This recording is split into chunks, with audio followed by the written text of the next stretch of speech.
দর্শক, এখন আমরা যে রাস্তাটি দেখানোর চেষ্টা করছি এটা হলো গাজীপুর জেলার রাজেন্দ্রপুরে অবস্থিত জাতীয় উদ্যান অর্থাৎ ন্যাশনাল পার্ক। এখানে অসম্ভব সুন্দর একটি পার্ক। এখানে কিন্তু অনেক বন্য প্রাণী রয়েছে এবং বিভিন্ন প্রজাতির গাছ রয়েছে। আর হঠাৎ করে বনের ভিতর দিয়ে হাঁটতে হাঁটতে কিন্তু যে কোনো মুহূর্তে আপনাকে বানরে অ্যাটাক করতে পারে। যে কোনো মুহূর্তে কিন্তু বানরের হাতে আপনি অ্যাটাক হতে পারেন। সেজন্য কিন্তু এই পার্কে আসলে অবশ্যই সেদিক থেকে আপনারা সচেতন থাকতে হবে, নয়তোবা যে কোনো মুহূর্তে আনকমনভাবে আপনার সামনে কিন্তু বানর এসে হাজির হতে পারে এবং আপনাকে অ্যাটাক করতে পারে। সেজন্য একা এই ন্যাশনাল পার্কের ভিতরে না ঘোরাই সবচেয়ে ভালো। আর বর্তমানে যে সময়টায় আমরা এসেছি এখন কিন্তু শাল গাছ রয়েছে, যে অর্থাৎ গজারি গাছে কিন্তু প্রচুর পরিমাণে সুন্দর ফুল ফুটেছে।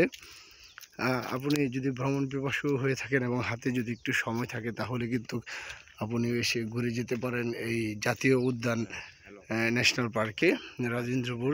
এখানে কিন্তু স্বল্প মূল্যে কিন্তু ঘোরা যায় এবং ভিতরে কিন্তু বিভিন্ন এই বিশ্রামাগার রয়েছে এবং বিভিন্ন দোকানপাট রয়েছে। আর বিভিন্ন প্রজাতির পাখি, ফুল এবং বিভিন্ন গাছে কিন্তু এই ন্যাশনাল পার্ক মানে হয়ে গেছে। কিন্তু আরেকটি বিষয় হলো যে এই পার্কটি যদি একটু যত্ন করা হতো তাহলে কিন্তু এই পার্কের সৌন্দর্য আরও বেড়ে যেত। এই যেমন ভবনগুলো কিন্তু অযত্নে পড়ে আছে, এটা কিন্তু কোনো তদারকি নেই। যদি একটু তদারকি করা হতো তাহলে কিন্তু মানুষ ন্যাশনাল পার্কের মতন একটি জায়গায় কিন্তু মানুষ ঘোরাফেরা করতো। আগামী প্রজন্ম কিন্তু এখান থেকে অনেক কিছু রিসার্চ এবং শেখার মতন কিছু রয়েছে। তো আসলে আমি কর্তৃপক্ষের দৃষ্টি আকর্ষণ করব এরকম একটি সুন্দর জাতীয় উদ্যানকে, যাতে তারা একটু তদারকি করে সৌন্দর্য পরিণত করে, যাতে আগামী ভবিষ্যৎ এখানে বিভিন্ন শিক্ষা প্রতিষ্ঠান থেকে এখানে কিন্তু ঘুরে যেতে পারে এবং বিভিন্ন প্রজাতির গাছ এবং বিভিন্ন বন্যপ্রাণী তারা কিন্তু বন্যপ্রাণীর যে পরিচিত সেটা কিন্তু করতে পারবে। তো এখানে কিন্তু শাল গাছের কোনো অভাব নেই, হাজার হাজার শাল গাছ এবং বনের ভিতর দিয়ে চমৎকার সুন্দর সুন্দর পাকা রাস্তা। আপনি চাইলে কিন্তু বাইকেও ঘুরতে পারেন, আবার আপনি চাইলে কিন্তু বিভিন্ন এই যানবাহনেও চলাচল করতে পারেন।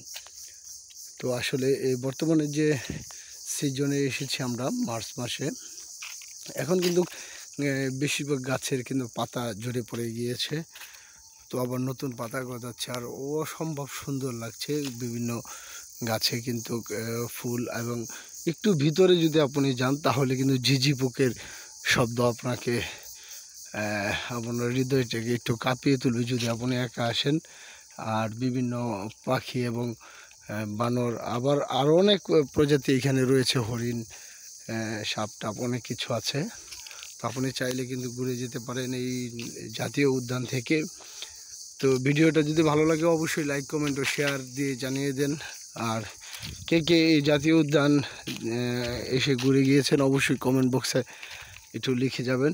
ধন্যবাদ।